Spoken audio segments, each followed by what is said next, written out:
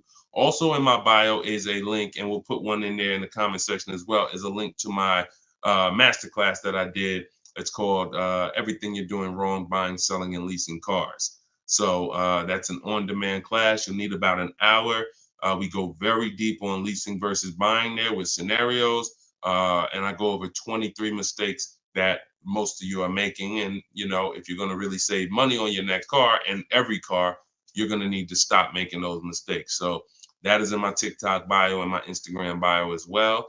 And you can certainly just get in where you fit in. I make the information available. Get it how you want it. Just get it. All right. I'll see y'all on the next show. God bless you.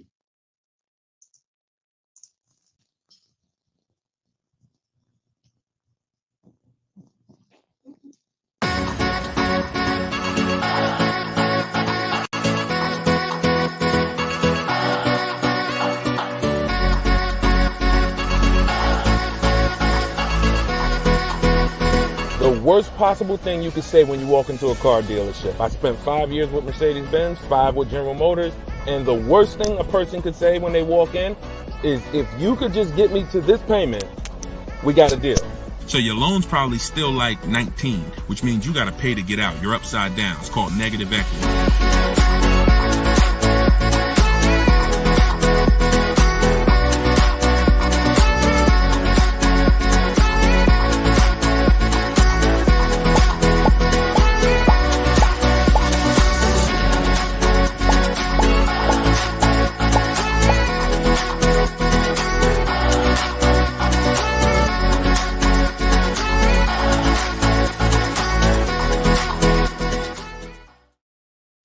What's going on? Welcome, everybody.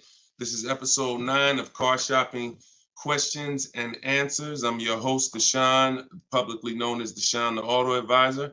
We're live now on 4 platforms: TikTok, YouTube, Instagram, and Facebook. And this is our live show. It is Tuesday at noon. We do these shows throughout the week to make sure when you are ready to get car shopping information that no one else is going to give you, you know where to come for it. So you guys can start typing your questions while I take care of the housekeeping. We have Dolan in the background who'll be bringing your questions in. Shout out to the people running the likes up on TikTok. Appreciate y'all tapping the screen. I'm the author of the new digital book, Cars from Home, 7 Steps to Saving Time, Money, and Avoiding Dealerships. And I feel it's only right to start this show with two reports I got, which were great. I had somebody write us and talk about the deal they got on this 2024 Mazda CX-90. MSRP was $44,820. They got a $6,500 discount from home. Shout out to you, Tiffany.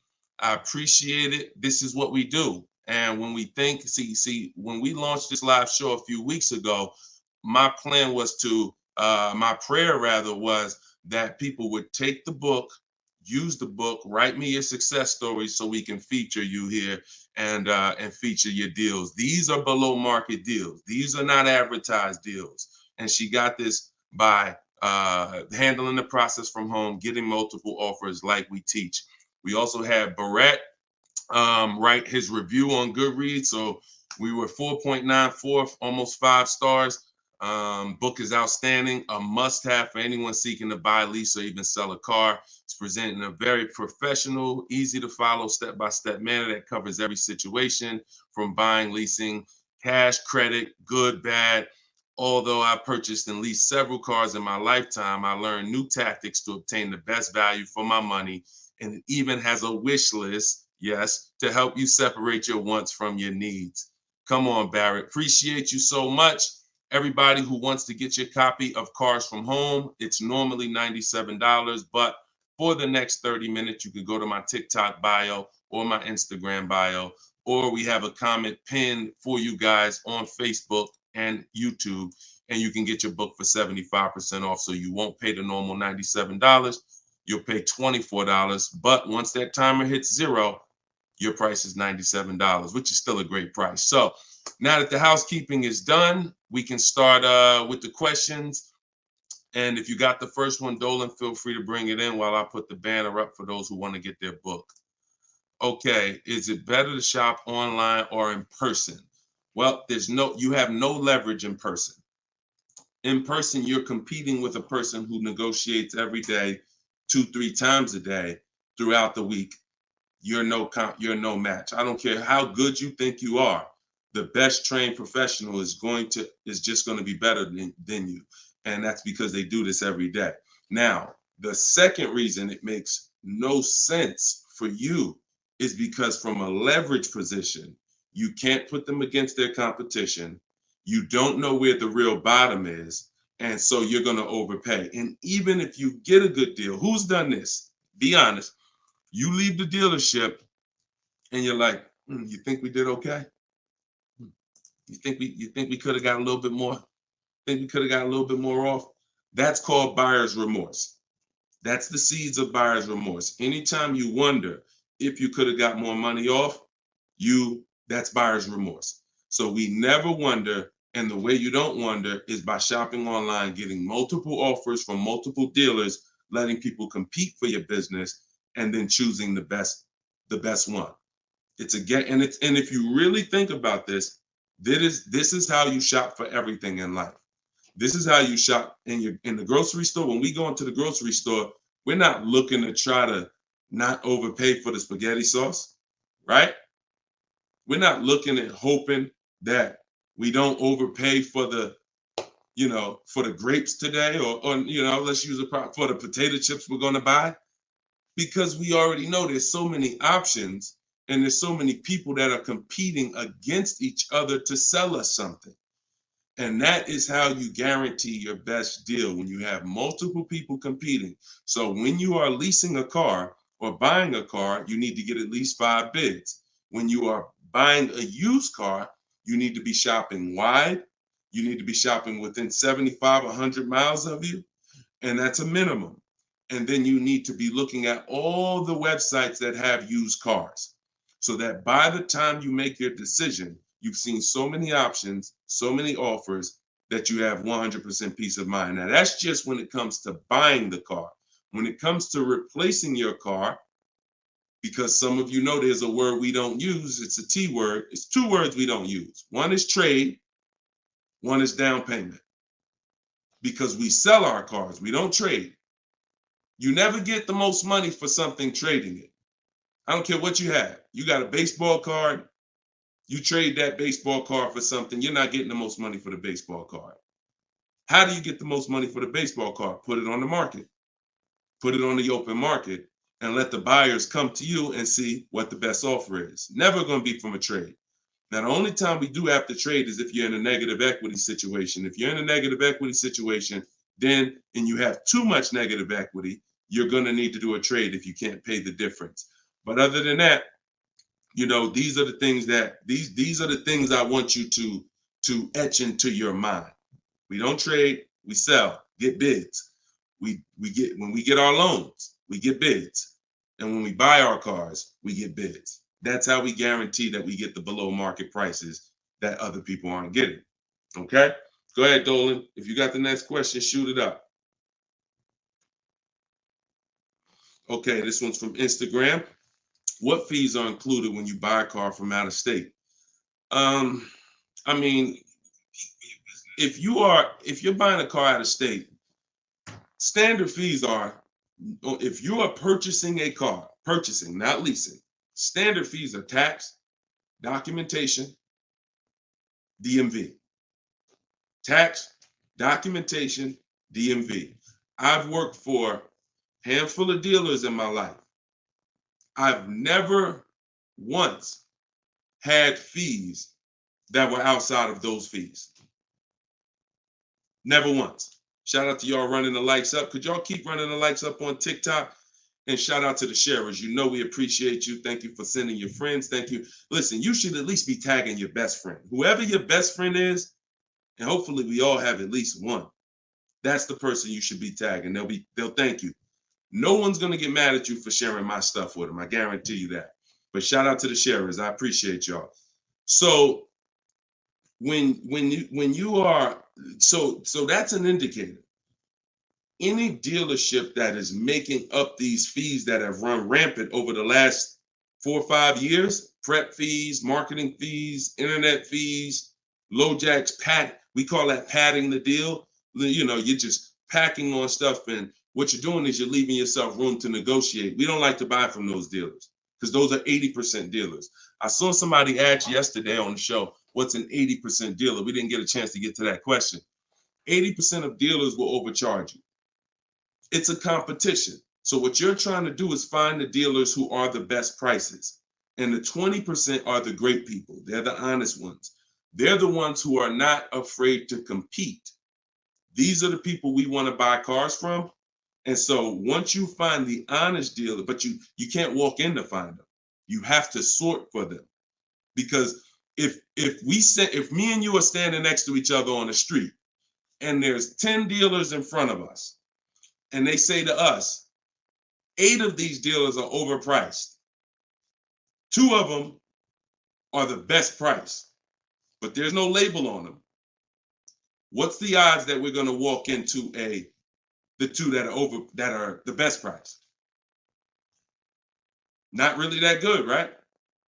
But if we're at home and we're talking to all 10 of those dealers at once, we're going to reveal who the 20% is. So that is our goal. Our goal is to always find and buy from the 20% dealers, and we let them come to us through online bidding, through online shopping, never through walking in and dealing. Because if you're dealing, as I said, with a dealer who has padded that deal so much, you go look at that deal and there's $4,000, $5,000, $6,000 in made up fees to pad the deal. There's no amount of discount you can get where you're going to get a below market deal. They've just set it up that way. I could take off $5,000 for you, make you think you won, you're still not below market. So that's the psychological things you have to understand. And that's why we shop from home. All right, shoot the next one up, Dolan.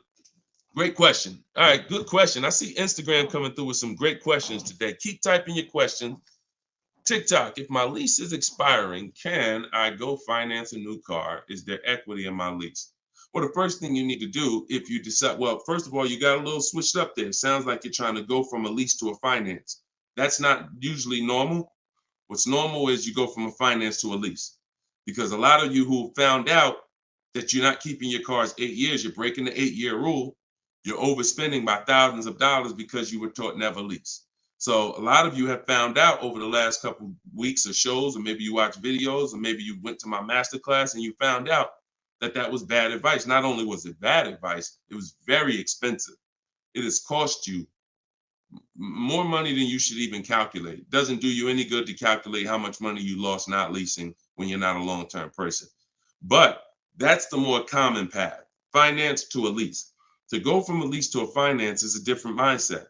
You go from getting cars, paying a very small amount to drive brand new cars, and then transitioning to a finance. So first step, my process is 7 steps. The first step is always to choose leasing versus financing. Good. Thank you, Mr. Silva. I appreciate you. Shout out to everybody tagging on TikTok. Appreciate you.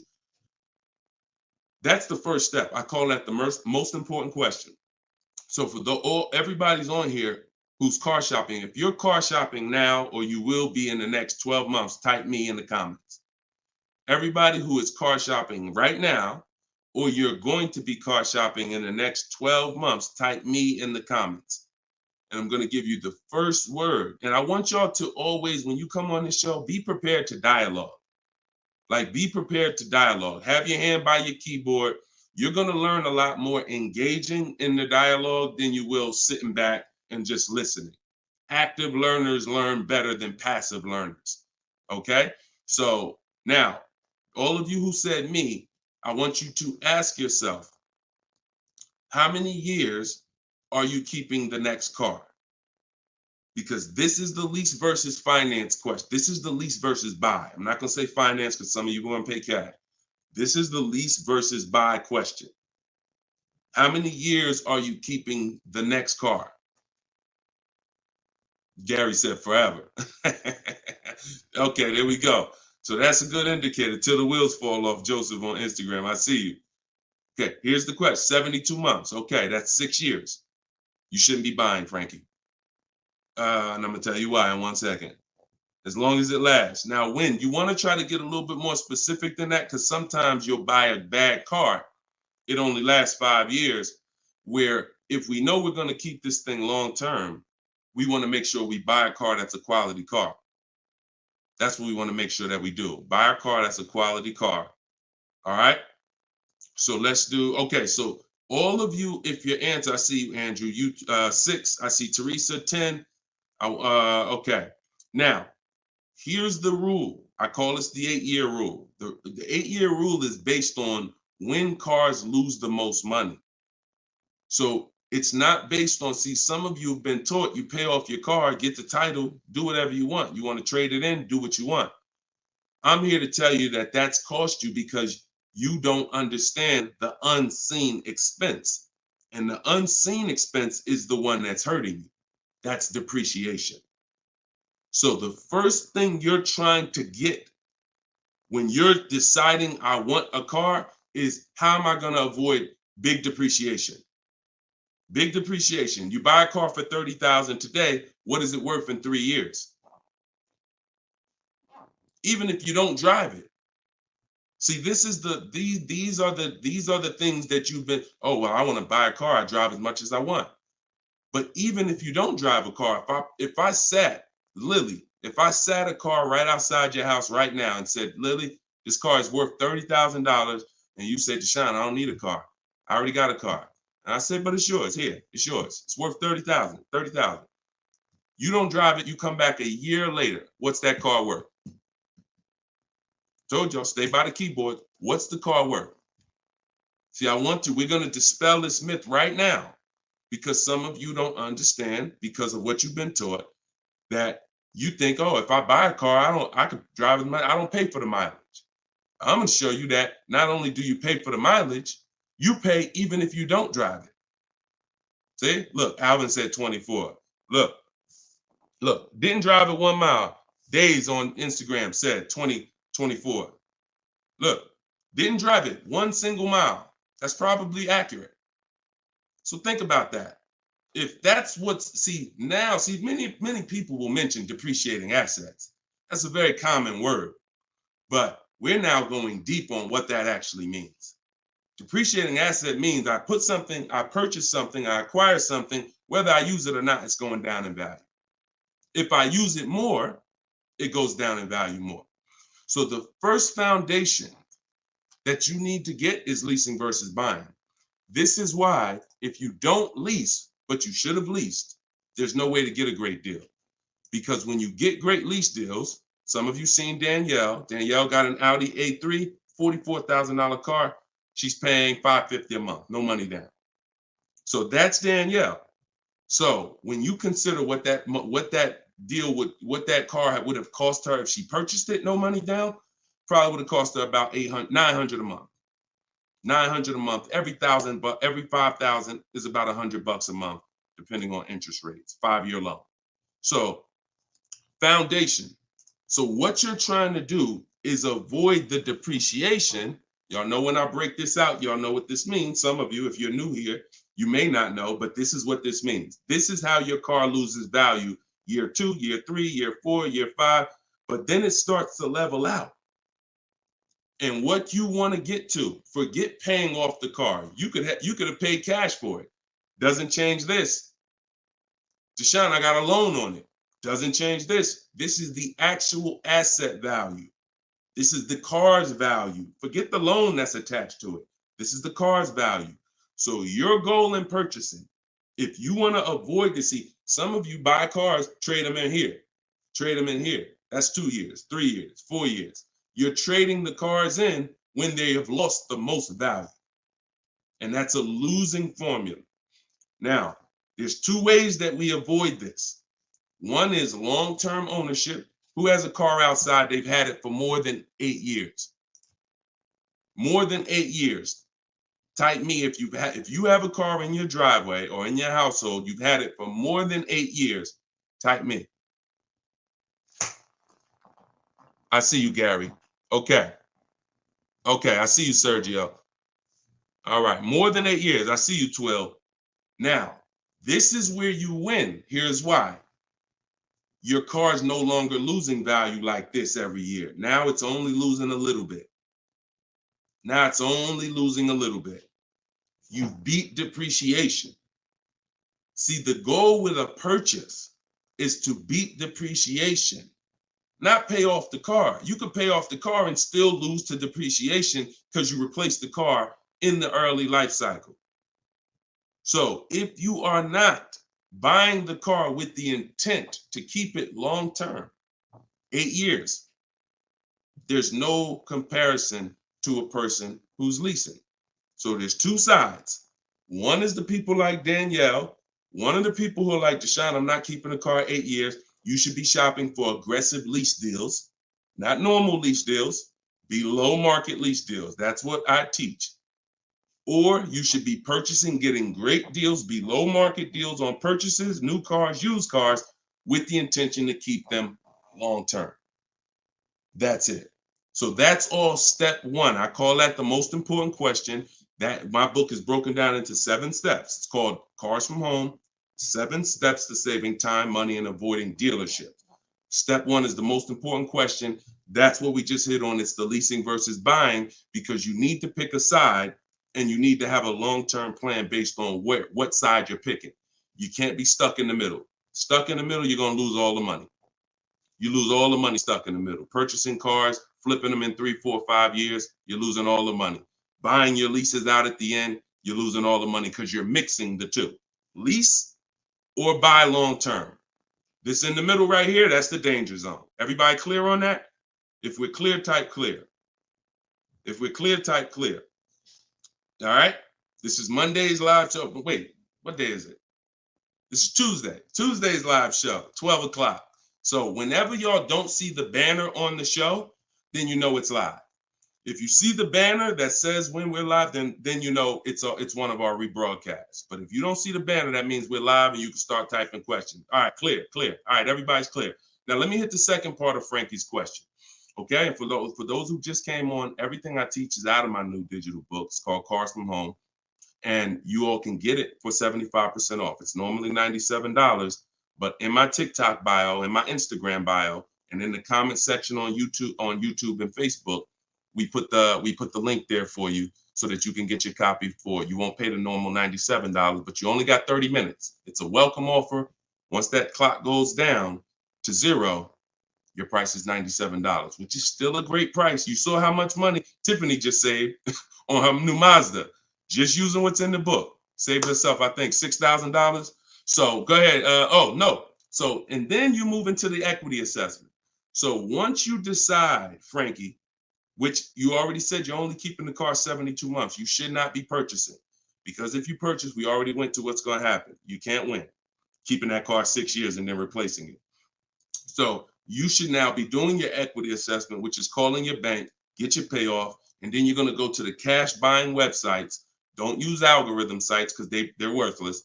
Car Guru, Sell My Car, CarMax, Carvana, Driveway, AutoNation, Sell My Car, AutoNation, Sell My Car. 6 offers, 3 are from dealers, 3 are from online buyers, and these are the best offers you're going to get. They'll cut you a check the same day. That's our bidding system. That is how we do our equity assessment. We do not trade our cars in because we're not going to get the money that they're worth traded, which I hit on earlier. All right. I know we got a lot of questions being typed. Dolan, you can shoot the next one in. Okay, this one's from Instagram. I'm looking to lease a GLS 450. Does Mercedes have any third-party restrictions on selling your lease? So I wouldn't concern myself with that. I'm gonna tell you why. That's like trying to think about the purpose of equity on a lease is a bonus. Shout out to y'all running the likes up on TikTok. Appreciate y'all. If y'all could keep tapping the screen every couple minutes, if you could just give it a little tap, tap, tap. That just keeps running them up. Just every minute. Every time you hear something and you're like, oh, that was good. Tap, tap, tap. And it'll just keep the likes running up. Keep TikTok notified of what we're doing over here. So you never want to base the car you're going to lease on if it's going to have equity at the end. The benefit of leasing is driving cars for pennies on the dollar compared to what people purchasing them. And you're avoiding depreciation that people purchasing the vehicles are going to take. That's the benefits of leasing. Now, there's a lot of other benefits too. I mean, you're driving a new car, you're under warranty most of the time. Depends on how many miles you drive. So if you drive, 12,000 miles a year, most bumper to bumper warranties cover that. If you drive 15,000, maybe you won't have a little bumper to bumper at the end, depending on what you choose. Mercedes has a 4-year 50,000 bumper to bumper. But the benefits of leasing are what I just laid out. Equity is a bonus. We don't want to look, equity is not something we ever want to base the vehicle we're going to lease off of. It just doesn't, it's too many market changes that could affect it. A car could have high resale values now, and then in 3 years it doesn't, which means any equity will be eliminated because of the 3-year-old used car market. So you don't want to shop like that. You don't want to shop like that. Focus on, and what I teach in my book is you're going to pick 3 vehicles. Good to see you, Judith. You're going to pick 3 vehicles because leasing, it's so easy to get a great deal purchasing. So easy. On a new car, forget about it. The bids, forget it. We're going to find the 20% dealers. In my book, I have all the scripts because I don't want you talking. Who'd rather get great deals without talking? Be honest. Who's not a good negotiator? You're not a good negotiator. Type not me. Like you just be honest. I don't ever want you to put yourself in a position where you need to talk. And if you start talking to somebody who's trained to talk and dissect and get information and then tailor a deal, you're going to lose. So in my book, everything is silent. The only people we talk to when we talk to people are managers, because those are different conversations if we need to have them. We're never talking to salespeople besides when we're coming on to test drive the car. We're never talking to salespeople because we just don't know who we're dealing with. So when we're online, we're always typing. That's why I say go online. My strategy is called the 25 to 5. We go online and we contact 25 dealers, go to their website. I have copy and paste templates in there that you just fill in what you want. But if you're going to do it your way, that's fine. But I'm telling you, you don't want to deviate from this format because you're going to get yourself in trouble and you're not going to get the results. You want to be able to connect with a large amount of dealers so that you could get 5 offers, at least 5, because 4 are going to be overpriced most likely, but 1 is going to beat everyone else. So, but when it comes to a lease, there is the lease program. that the dealer can't control. So if we don't know what a lease program is until we shop offers. So there's no way you can look at the residual value. You can look at all this money factor. I know some of you who are in the math, you're like, oh, well, I'm gonna just look at the money factor and see. You can't tell because it can have a high money factor, but it have some good rebates. The only way we know a great lease deal is to shop the market, get our offers, and then if the lease program, if the best offer doesn't get you under 1.5% with no money down, then it's a bad lease program. It's a bad lease program. In which case, we move to another vehicle. So I'm not going to ever co-sign leasing a bad vehicle a vehicle with a bad lease program. I've had all types of people hit me, Deshone, I'm looking at this Range Rover, man, but I did all the offers, and they'll be in the group. We have a private group, and I get to talk to people all around the country about this stuff. So they're like, Deshone, you think I should move on? I'm like, look, you could wait till next month, see if the program gets better, but I'm never going to co-sign signing a bad lease deal. You're paying too much money for a vehicle you're giving back in 3 years. So you're defeating one of the major benefits of leasing. So that's the only reason why we have to have 2 other vehicles that we like when we're leasing. On a purchase, no. One vehicle, pick it, get your bids. One dealer is going to blow everybody else away. But with a lease, you want to have 3 vehicles just in case it's a bad lease program. And if they got a bad lease program this year, maybe in 3 years when your lease is up, they'll have a good lease program. So that's what we do. It's too many cars out here. It's 400 cars out here. 40-something manufacturers competing for our business. Why are we going to get locked on one car? And the reason we're doing this, y'all, is because we're not shopping.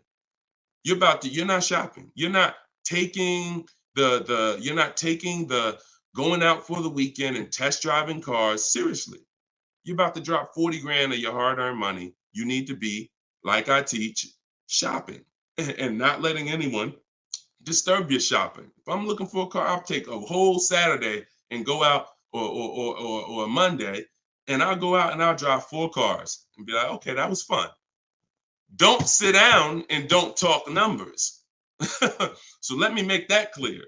Don't go in there and sit down at the desk and start talking numbers and get a proposal. No. Shop. Once you decide what you want, then we come home and we get our offers from home. All right. Go ahead, Dolan. Next question. All right. When you don't talk, I see a lot of you saying you're not good negotiators. Then you just got to stop talking. Stop talking and start making people bid. You're going to get better deals than good negotiators all day long.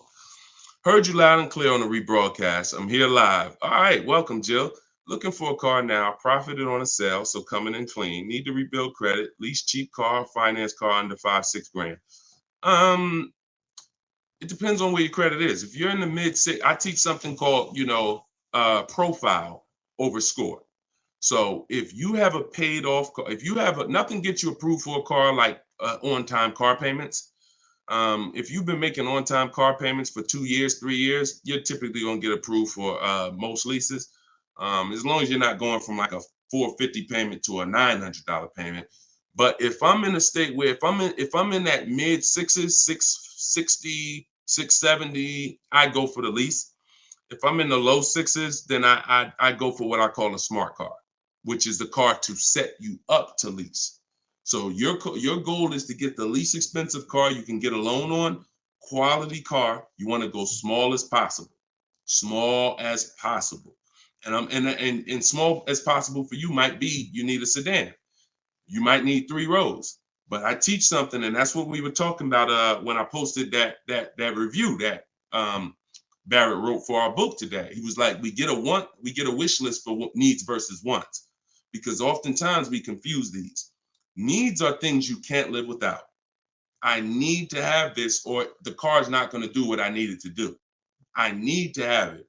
Wants are things that you'd like to have, but you can live without. When it comes to getting a smart car, and it's not the little smart car, y'all. I have a different. That's a different meaning for us. It means saving money at the right time. That's what we call smart cars. Saving money at the right time. So if you can't qualify for a lease and you want to set yourself up, then the vehicle you get now is super important. The vehicle you get now could either set you back from leasing because you bought too much vehicle, payments too high. You didn't buy a dependable vehicle. It's not going to last. It's going to start having problems. It's going to break down. You might miss payments because of that. These are all the things you want to avoid. This is why I'm giving you these boundaries that you don't, kind of go off of. But this usually happens when you're trying to get too much car. Quite honestly, if I was trying to get a smart car, I would be trying to get the smallest car I could, drive it for 2 years. Let the family be uncomfortable. Listen, y'all, I know it's tight, but in 2 years, I'm gonna get out of this and I'm gonna drive off the lot in a brand new lease. So the key is the payment's gonna be low because those smaller cars are only 25 grand new, 28 grand brand new. When you get them used, you could get a nice one for about 10. Finance it. You don't have to take a 10-year-old one.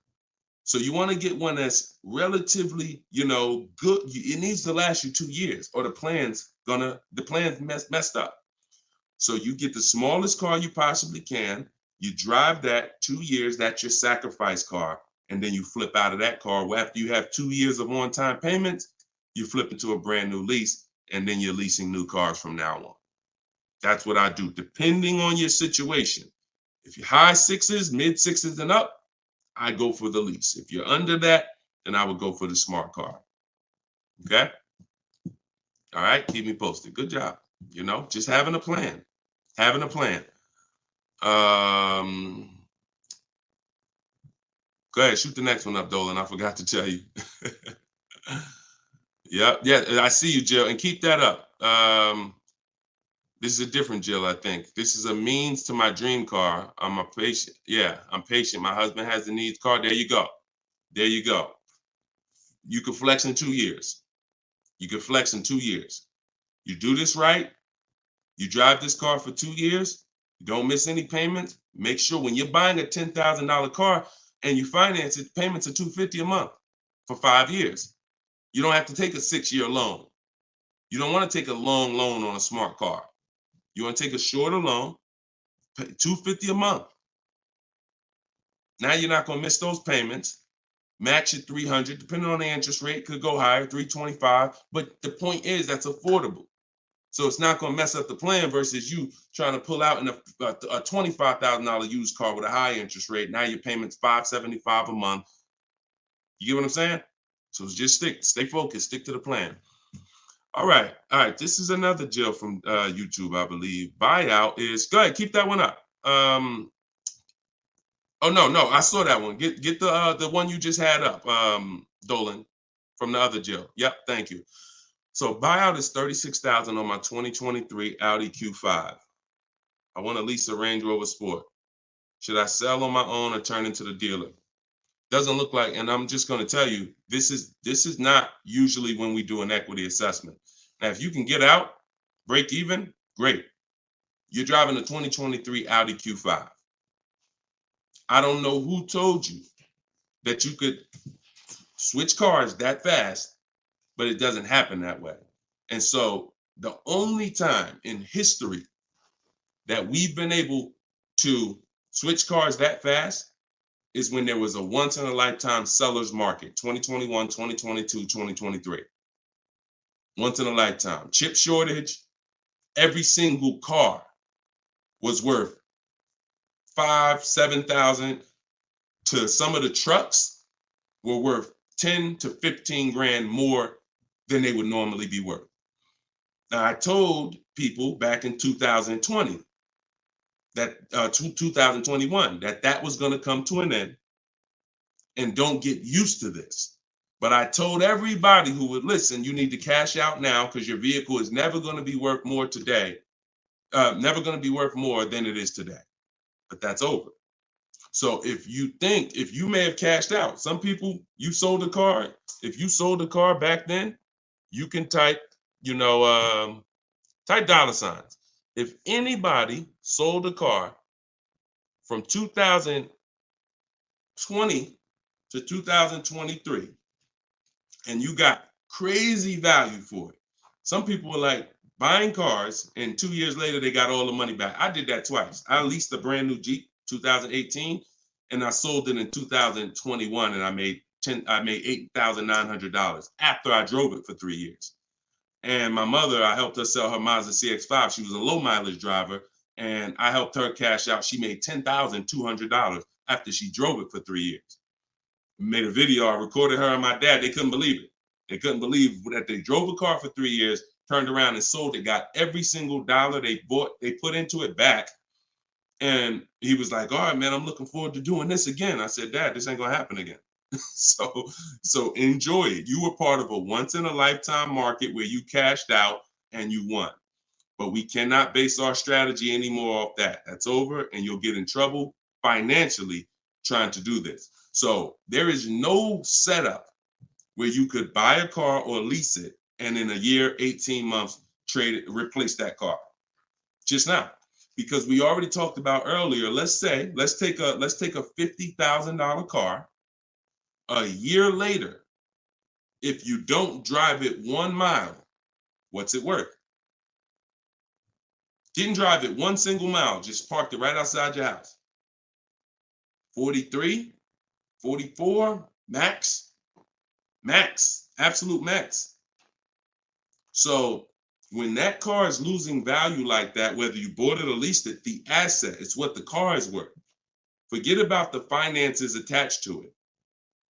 You can't, and look, if it's a Jeep Wrangler, if it's a car that has a high resale value, like a Jeep Wrangler or a G-Wagon, these are top 10 best resale values in the world, then all I'm gonna do is after I lease it, I'm just gonna sell it and I'll make the equity. But I'm not going to look to trade that car or replace that car in a year, 18 months, break my lease contract. Now you do your equity assessment, Jill.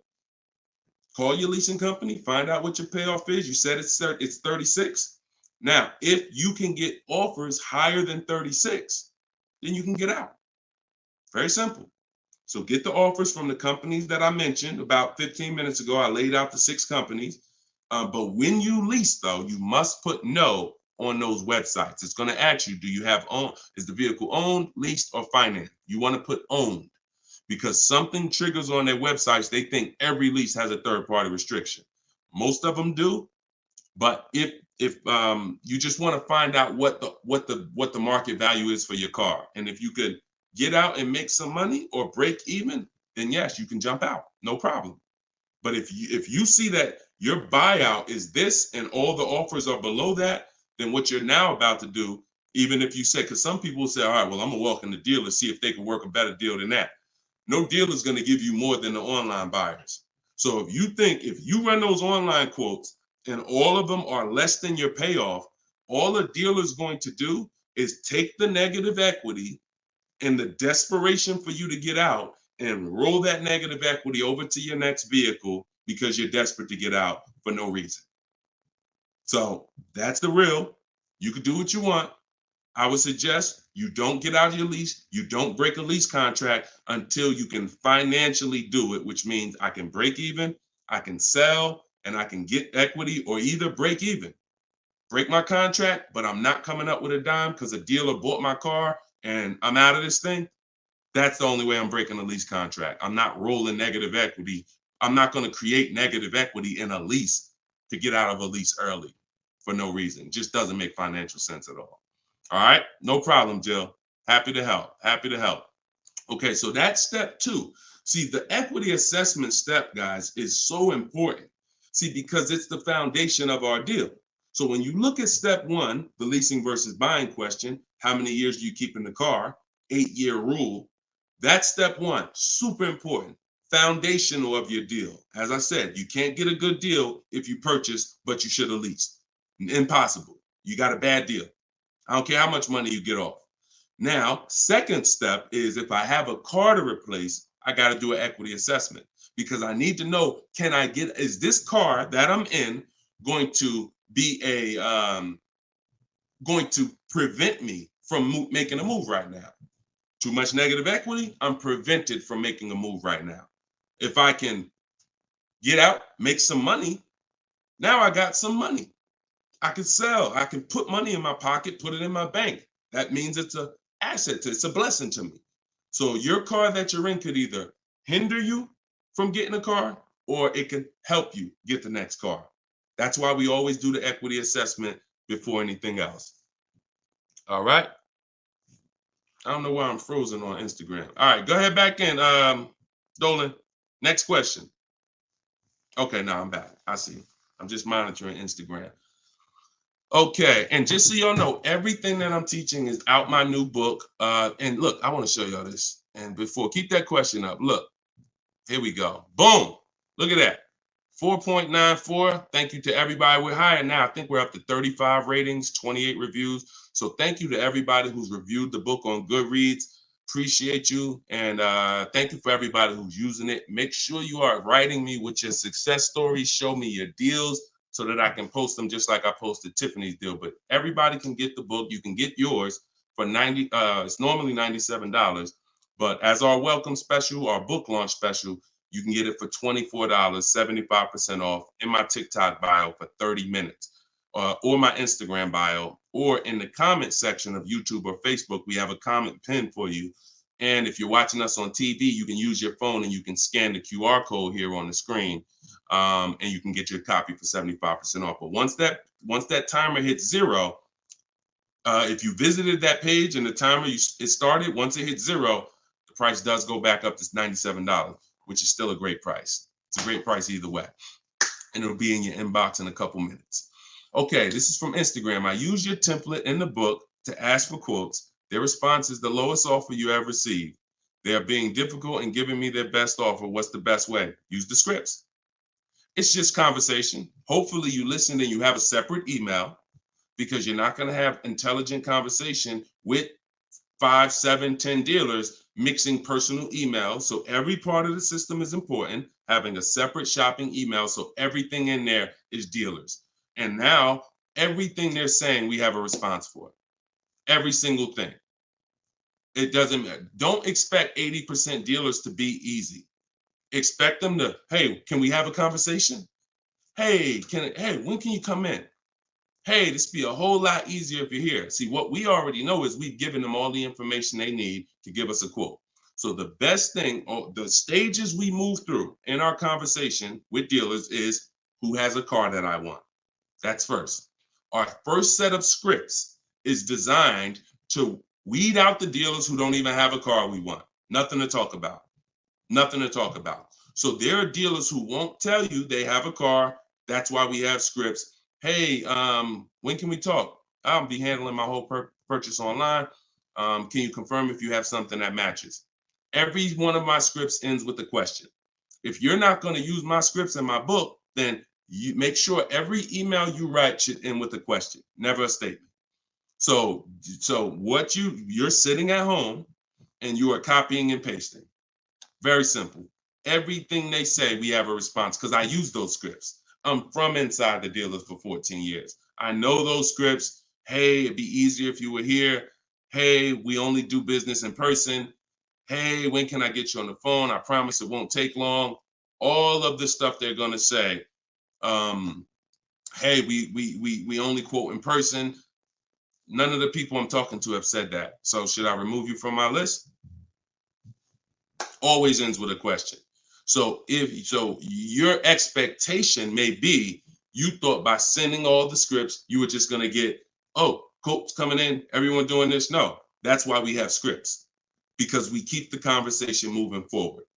Everything they say, just go to the script, open the template. And just so y'all know, in my book, one of the best reasons why it's a digital book is because I link you to videos and I link you to documents, and that you can copy and paste. So that what this person is talking about is the templates and scripts that I've created for contacting and having these conversations with dealers. So, but everything you are doing, everything they're doing is very predictable. You just change your expectation. I'm going to talk to several people and I'm going to weed this down to 5 offers. And out of the 5, one of them is going to beat everybody else. And then I'm going to use my counter offer calculator that Deshone made to send the counter offers and close my best deal. Take all the emotion out of it. Take all the emotion out of it. You should be emotionless at it. Nobody can hurt you. All right, you're at home in your living room. All right, go ahead. Mike said nobody gives us this info. I sold cars and the dealership wouldn't even give us any insight. Trust me, Mike, I understand, man. That's why I love the 20% of car salesmen and dealers. They love what we're doing here because they know we were never taught this stuff. So we were never taught about leasing, financing. Thank God I was able to learn it, and I was able to, but we weren't taught about insurances, all the stuff that they should be training us on. We weren't taught. So I appreciate you being here, man. All right, go ahead, Dolan. Next question. Great questions today. Great questions. Let's go. I see you. Shout out to the people running the likes up on TikTok. Can y'all just keep tapping the screen every couple minutes if you could? If you enjoying the show, you getting value out of what we're doing, every couple minutes, if you could just tap that screen and keep running those likes up. I appreciate y'all. It lets TikTok know we talking big money over here. Yep, I see it. Thank y'all. Appreciate you. All right, this is Gary on YouTube. When leasing, is it all about purchase price? No, it isn't, Gary. Great question. When purchasing, it's always about purchase price. All in, out the door, tax fees, everything included. Purchasing is always. Now, leasing, we get our lease offers, and this is where we eliminate the term down payment. We no longer say down payment. I want you to eliminate that word, those words from your vocabulary. You want to replace them with total out of pocket. Total out of pocket. So all of our lease offers we're going to get is following the 1% lease deal principle, which is, because some people, I know Judith still asks, oh, hold on one second. Hold on.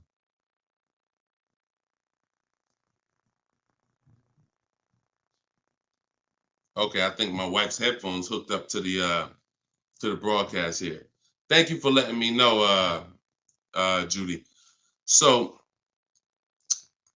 when we're getting, so the 1% lease deal rule is older than, it was around, I think, before I got into the car business at 2006.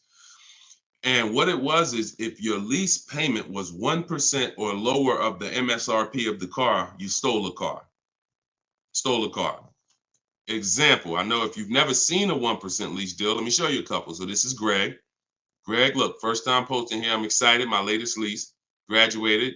Now we have a particular online, video library here. So when they say graduated, I have a coaching program, and but the steps are the same. So I always say, get in where you fit in. Steps are the same in my book, in my video course. He said, I followed the steps, set up a great lease deal, 36 months, 12,000 miles per year, all said and done. Monthly payments $527. MSRP is $56,275.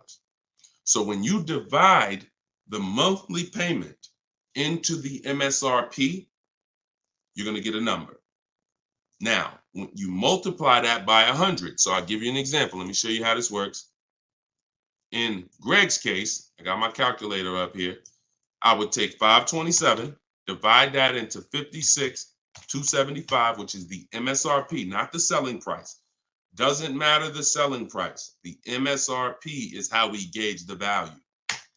Now, that's 0.009. Then we multiply that by 100, and that gives us 0.93%, which is what he put here in his post. So that's an under 1% lease deal. Look, it was a steal. I think someone messed up on the paperwork. No other dealer came close. There we go. Same thing with Freena. Freena just got a Jeep a little while ago. Look, her deal was better than his, my God. But it's a better lease program. Jeep had a better lease program at the time. So, I mean, she got a $579 a month lease on a 65,950 Jeep Grand Cherokee hybrid. Out of control. So this is how we're shopping. You want to follow the format of the 1% lease deal, which is I shop with 12,000 miles per year. If I'm doing 18,000, I'll adjust it later. If I'm a high mileage driver, who's a high mileage driver? You drive more than 20,000 miles per year plus. Who's a high type HM if you're a high mileage driver? All right, type HM. You adjust it later. 25,000 mile a year lease. You always shop with 12 because that's how we judge. I see you, Mr. Silver. That's how we judge. I see you, Ado Johnson. Or no, AD Johnson. Sorry. So still going to, this is still Gary's question. This is why we're not focused on the purchase price when we're shopping lease offers. We're focused on looking at the formula that we use to judge a great lease deal. And everything we do, I have 3 rules. 1% lease deal, I didn't make it up. That's a steal. In between 1% and 1.5%, that's a deal, because that's still better than a purchase. It's still great value. When you compare it to someone who's purchasing, they're paying tons more.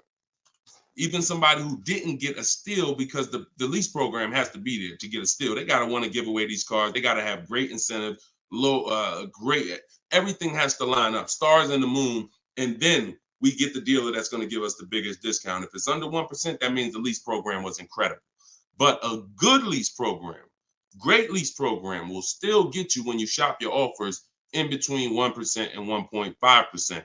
So, you look at somebody like, I used, Charles. So Charles got a Palisade, very, very popular vehicle. He got 10 offers from home. His best offer was 1.23, $48,000 vehicle. He's paying $597 a month. Now that same $48,000 vehicle, and this, I'm about to hit on something that I said earlier, but I'm gonna really bring it across home plate right now. It's impossible to get a great deal when you purchase, but you should have leased. Because look, $48,000 Palisade, you guys know, we talked about it earlier, every $5,000 on a loan is about how much per month? Every $5,000 on a loan is about how much per month? I told y'all, stay by the keyboard, because we like to dialogue. So we want to make sure you are always by your keyboard so you could dialogue. Active learning. That's how you're going to get the most out of this show. Active. Okay. Anybody type it yet? Okay. Thank you, Dominic, on TikTok. Yes. $100. So that same Palisade that Charles is driving right now for $597, there are people who financed it, no money down, and they're paying almost $1,000 a month, $900 to $1,000 if they got a 5-year loan. If they took a 6-year loan, they're probably paying $8 something a month for 6 years. He's paying $597. So that's what I say. You cannot.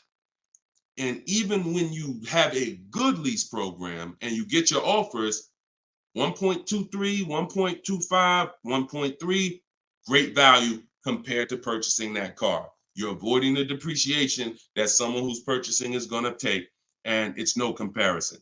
So, but there comes a limit. That's the third category. We got the steals, we got the deals, and then we got, no, I call this, it's time to chill. 1.5%. Above that, it's not a deal. There's no value there. There's very little value there. Now, no, there's no value. And I'm going to tell you why. Just add up all the payments. 1.5%, we're paying too much for a vehicle we're giving back. It's very simple. We're paying too much for a vehicle that we're giving back. When you take hold on, let me get rid of this. Put the banner back up for those of you who want your book at 75% off. Just scan it right there. Once you get above 1.5%, there's no value, because if you take a $40,000 vehicle, a steal at 1% is $400 a month. A deal is between 4 something and 6. That's 1 to 1.5. 600 a month. Now, above 600 a month, let's take 650. That's 650 divided into 40,000. 650 divided into 40,000. That's a 1.6 lease. I never signed it. Never signed it. I'm gonna tell you why. 650 times 36 months, $23,400. $23,400 I'm paying over 3 years for a $40,000 vehicle that I'm giving back. I paid more than half of the vehicle to give it back in 3 years. So those of you who always wondered what the 1.5% rule, I had to create it, because the 1% rule, a lot of savvy people knew about it. But I noticed There was no threshold for when a bad lease deal. When are we at a bad lease deal now? We know what a steal is, but what's the bad lease deals? And when I started looking at the comparison to purchasing and then the giving a car back, once you get up above 1.5%, there's no value in leasing that vehicle. Next. Clear? We don't sign bad lease deals. Only time we did that, I'm gonna tell you something. All through the pandemic, I had people making 5, 7, 10 grand. Kid you not, hundreds of them. If they were making that kind of money selling their leases, then that was the only exception. Some of them will take a 1.6 lease, put money down. Some of that big equity they had that they didn't even know they were going to have, they would put it down to lower their payment. But that was the only exception back then. I never co-signed somebody doing it now. Okay? There we go. Gary, Gary, in my TikTok bio, are you on my email list? Send me an email. You want the whole, you just send me an email and we'll make sure we get you in. And that's a special price, and I'll get you the special price to join us. Okay. I don't know how, can we communicate on YouTube? I don't think we can. I think we can only communicate. If you follow me on any of the other platforms, Gary, YouTube, TikTok, Facebook, Instagram, they allow those direct messages and we'll be able to see you. Just send me a message and I'll get you I'll have the team find some special link to get you in at that price. All right. MSRP, Todd, is always the bottom line. Okay, this is a great question. Hold on. We'll pull another question up, but I want to do Todd's question he just asked right here. He said, do you include freight and handling in the MSRP calculations? That's a great question. Very common. Let me show you this. When you are looking at the MSRP, y'all, leases and purchases of brand new cars, used car purchasing is different. But when you're shopping, we're always shopping based on the MSRP. So let me show y'all this.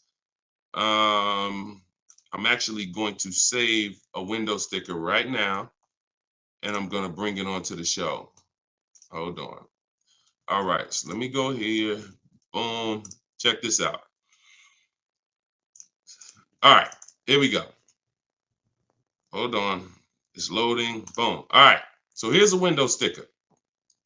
Now, these numbers can be a little confusing. We want to go right there. Right there. Total MSRP is all we care about. Right there. Total MSRP. Because you do pay for destination to get the car from the factory to the dealership. That's included. Like that's we pay for that. So it's no problem. We need to know. You don't want to account for any of these numbers up here before the option. It's always the bottom line MSRP, total MSRP. Now, if you ever see an addendum next to a window sticker, you see a handwritten addendum or a typed addendum that takes this total MSRP and it gives some other stuff next to it, we pay no attention to that. And in my case, if you're using what I'm teaching you, you would never even be talking to that dealer about getting a quote until you got home. So even if you go, the only time we would actually even see that particular dealer, that particular window sticker, is if we showed up to test drive the car and that particular one that we test drove just so happened to have the addendum on it. That's the only time we'd even see it. Quite honestly. It's no way, it's not even something, because we never talk numbers in the dealer. Your leverage is at home. Everything I'm teaching you is your leverage is at home. You can talk to multiple people from home. You can get bids from home. You can put people against each other from home. You're in control from home. You lose all of that sitting down at a car salesman's desk and going back and forth one-on-one. You can see the whole market at home. See, we get below market deals. I want you getting below market deals. There's no way for you to get below market deals without seeing enough offers to know the market. I can never sit down across the table from a car salesman and get a below market deal because I don't know what the market is. I only know what your price is. And every single one of your competitors is going to offer me a different price. Some higher, some lower, depending on who you are. And so I can only expose that information by being at home. But yes, everything we are doing is always based on that total MSRP, and that's how we do our calculations. Okay, great question. If everybody's getting value out of the show, could you type some dollar signs? Just type a dollar sign if you're enjoying the show so far. So if whenever you see this show, if you see the banner above us, then this is a rebroadcast. But if there's no banner, then we're live. So you can ask your questions, but you can always make sure that I always want to make sure that you guys have access to the live shows so that you can use them. But even the rebroadcast, if you're sitting watching the rebroadcast, you're going to get the same value pretty much as somebody here live, because somebody's going to ask the same question you had. I can almost guarantee it. So I'm glad. I see a lot of dollar signs. Perfect. I see a lot of dollar signs. If you haven't subscribed to us on YouTube, please subscribe so that you can keep in touch with what we're doing here. And certainly, good job. I'm happy everybody's getting value. Go ahead, Dolan. We got a few more minutes. Post another question. Great questions today. All right, this one's from Instagram. I haven't had any car leases on my credit before. How likely will I be able to lease an $80,000 car? I have great credit. If you got great credit and income, then you could go for it. Great credit and income, you could go for it. Whether you have the car. Now, I'm going to tell you something. Mercedes did not want to be people's first lease. So there are snooty brands out there. I cannot tell you that because BMW may not be that way. Audi may not be that way. Range Rover may not be that way, because I think Chase does their leases. So, but when it comes to Mercedes, they didn't want to be your first lease. You really had to have some type of comparable credit. But if you have great credit and you have the income, then certainly I'd be going for a lease. No doubt about it. No doubt about it. Just like the chicken and the egg, you know what I mean? Like, which comes first? Or it's better is the job and the experience. You can't get a job without experience. You can't get experience without a job. So in this particular case, somebody has to be your first, lender, and most of them will. Yeah, most of them will. You know what I do too? One more thing. I have this in my book too. Just so y'all know, every little detail is not left out, because I've been doing this since 2006. I've heard every question, and I knew every question has a place. What I do, if I'm you, is before I even shop for a car, if I don't know for sure, even with great credit, if I could get approved, I would call and I'd ask for the finance manager, and I'd tell him my situation. And I say, hey, look, you know what? I got a 740 credit score. I make this a year. I never leased before, but what do you think? And if a Mercedes finance manager would tell you, nah, it's probably not going to work with Mercedes. But someone else would say, nah, that's fine. So that way you don't even waste your time getting all your offers just to find out that this is one of the snooty leasing companies. All right. All right, there we go. All right, shoot the next one up, Dolan.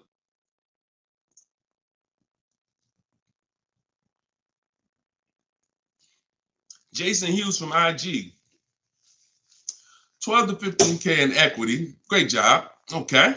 I mean, it's nothing you did, but if you got the equity assessment and you got bids, great job. Now, wait a minute. It doesn't sound like you got bids. And I'm going to tell you why. Because it wouldn't be an equity range. That sounds like an estimate. In fact, it doesn't sound like an estimate. It is an estimate. 12 to 15 is an estimate.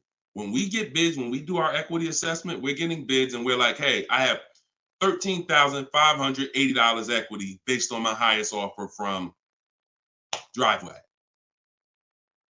See, get out of the ambiguity. Get out of the middle there.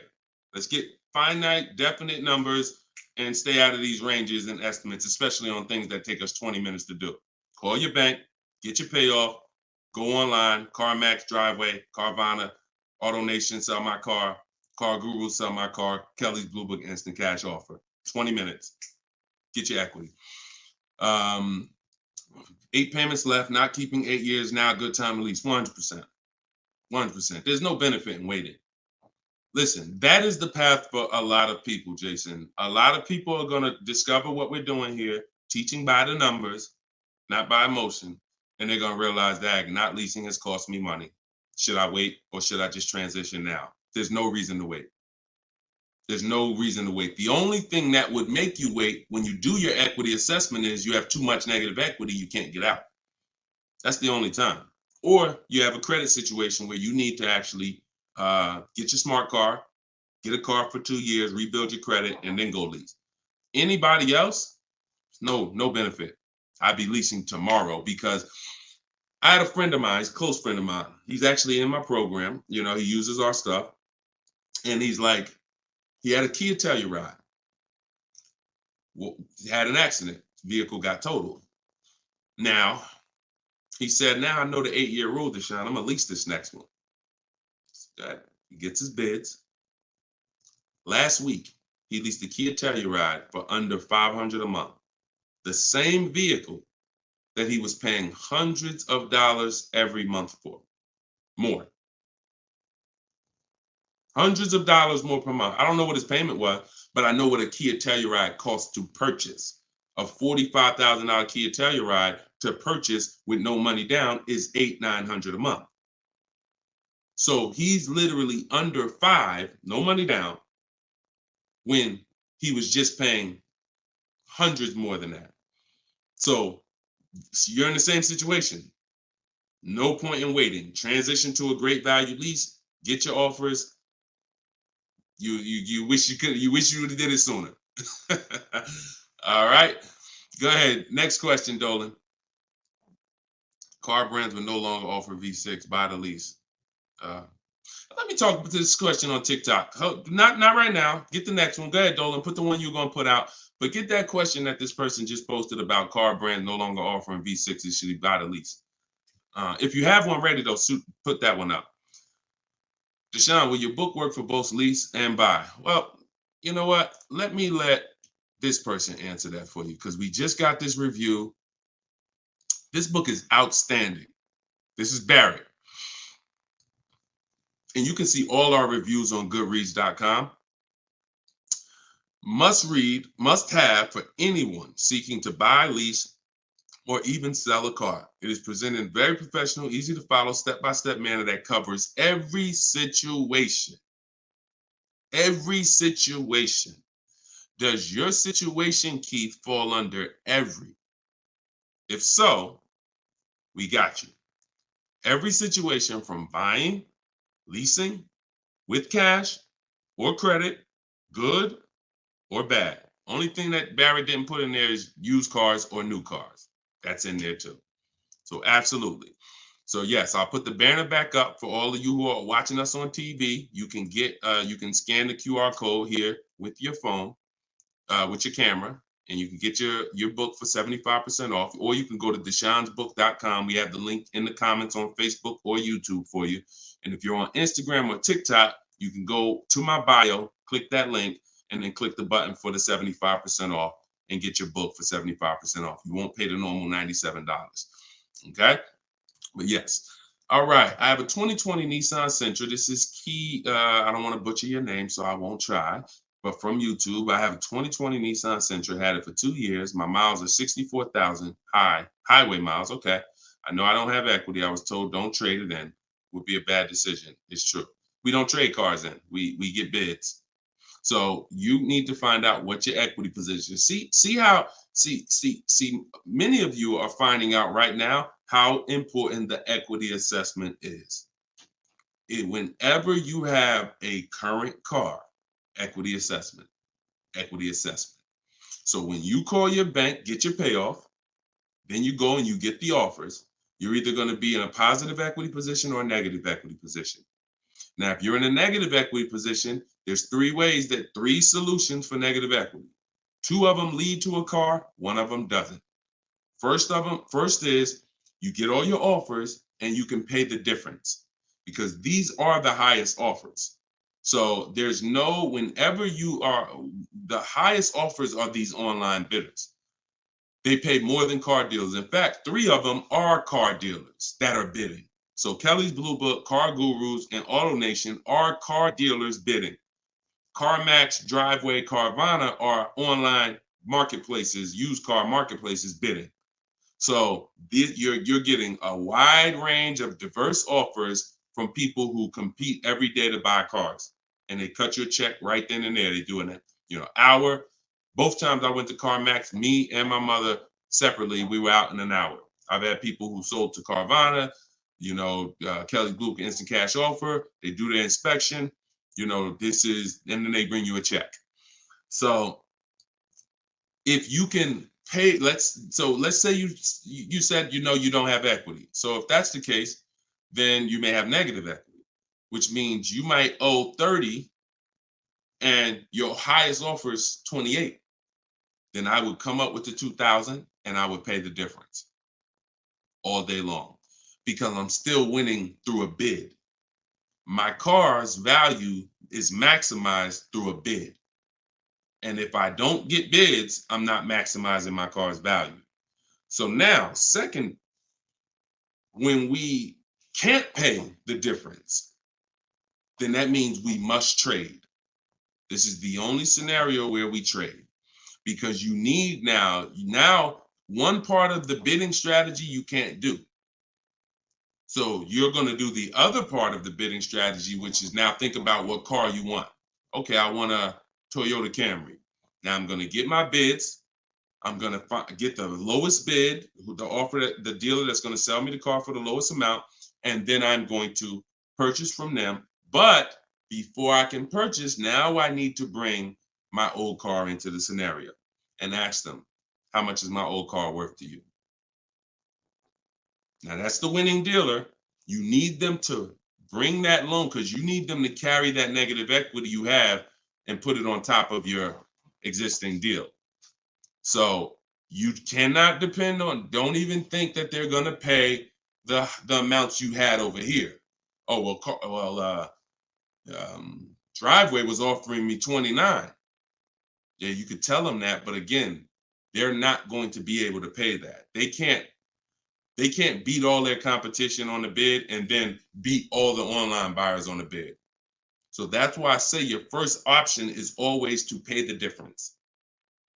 Because you can win with bids there, you maximize, and then you do a separate transaction, you can still keep them separate. But if you cannot get bid, if you can't pay the difference, your only option is you have to trade that car in, and then you're going to let the dealer who you buy the car from wrap the negative equity into the existing lease. It's hopefully it's a lease because there shouldn't be any reason you're trading that car unless you just want a lease. To buy another car, unless you're saying you're keeping it 8 years, which, like I said, most people, I've been doing this for years, they're going from a finance to a lease. Now, one more scenario. I told y'all 3 ways out of negative equity. One leads to no car. You have too much negative equity and you cannot put it on top of the actual deal because banks have loan to value ratios. So if you have $10,000 of negative equity, you can't just slap that on top of a $30,000 or $40,000 car.